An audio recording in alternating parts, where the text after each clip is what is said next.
2013-14 Regal Type T 2.0 turbo. Not an easy job. So you're gonna have 4 bolts right here for the flange for the catalytic converter that you're gonna have to remove from the bottom with 4 bolts too, and they're 15s. And then get this off, move that out of your way, because you cannot drop it, because the engine mount and the steering rack and the cradle will not let you pull that out. So you just got to move it. So let me get some light here. You can see the bolts for the flange. There's 4 bolts, those are 12s. You're gonna have a coolant line on the side. There's intake and intake and return. Oil line right on top. Vacuum is gonna be right there. That goes right here to there. You're gonna have a computer plug that goes on the bottom side. Right there, that plugs in your vacuums. Now, here's the hard part.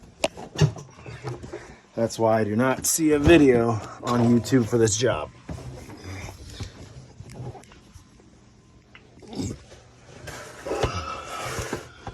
First, you have to take off the oil return. If I can get my creeper to go through, there you go.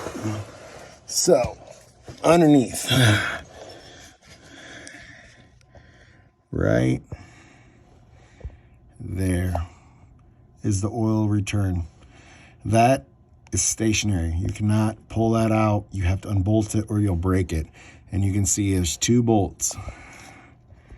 There's a 10 mil and a 10 mil right there. Those you have to get out of the way, but the problem is with the catalytic converter and the exhaust hooked up, you cannot get to those.